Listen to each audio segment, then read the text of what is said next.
Okay, this video is called What is the Hero's Journey? And the hero's journey is largely, mostly popularized by Joseph Campbell. And he wrote about it as a way to recognize common patterns of stories that you see in the big popular movies, also in popular literature. And it also relates to our individual lives. And the real characteristic part is that the protagonist, the hero of the story, starts out at home. Like in a classic one is Dorothy and the Wizard of Oz. She's at home, she's happy, everything is familiar. This is where she has her childhood and her adolescence, coming of age, and a person begins to know who they are, what they like, what they want to do with their life. They're kind of figuring that out. And all of a sudden, there's some big event, and it functions as a call to action. And in Dorothy's case, there was a tornado and she was sent to the land of Oz, and now she has to deal with that.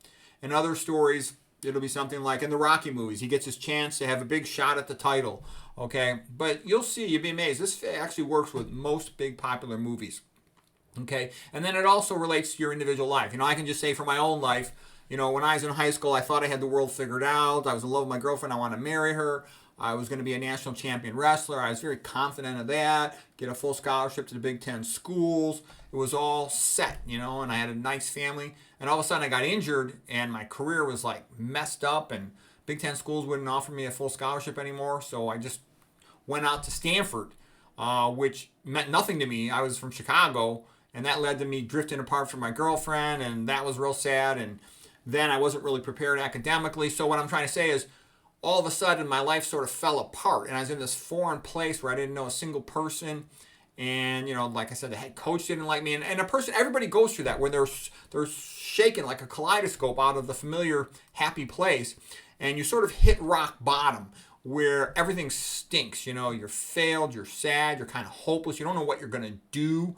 And luckily something comes along, some revelation, some light in the darkness to give you hope, and to have you give you a renewed plan for your life and renewed motivation, to make you think that there's something you could do. And it could be a family, a friend, a coach, a mentor that helps you to see things in a new way, a new perspective. And you'll see this, the protagonist of a story, they'll recognize that maybe there's a new way out, a doorway out of hell, to lead them back into things that make them happy and where they have a chance, they think, to have meaningful success.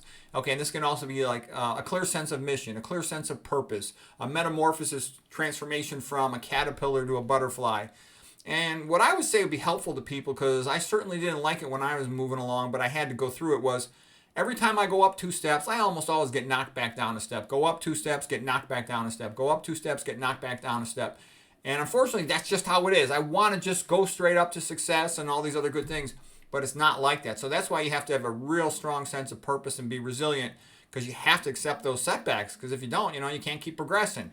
And there'll often be a big one in there too. So having a sense of destiny, a sense of what this is how things are supposed to be. Like I had it in my mind, I'm going to be a great doctor. I don't care what happens to me. I don't even want to be an average doctor. I want to be a great doctor. And a lot of people think that's weird. They would just say, I want to pass my boards and get a job and survive.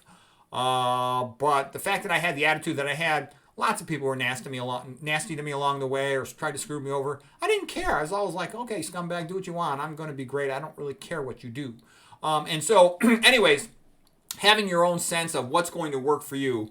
And by the way, this will be really useful whenever you talk about movies with people, when you analyze literature. The hero's journey comes up all the time. So it's good to be familiar with it. And it's going to come up. I'm going to be doing a whole bunch of other stuff about literature. And this is going to come up a lot as well. So anyways, hope that was interesting.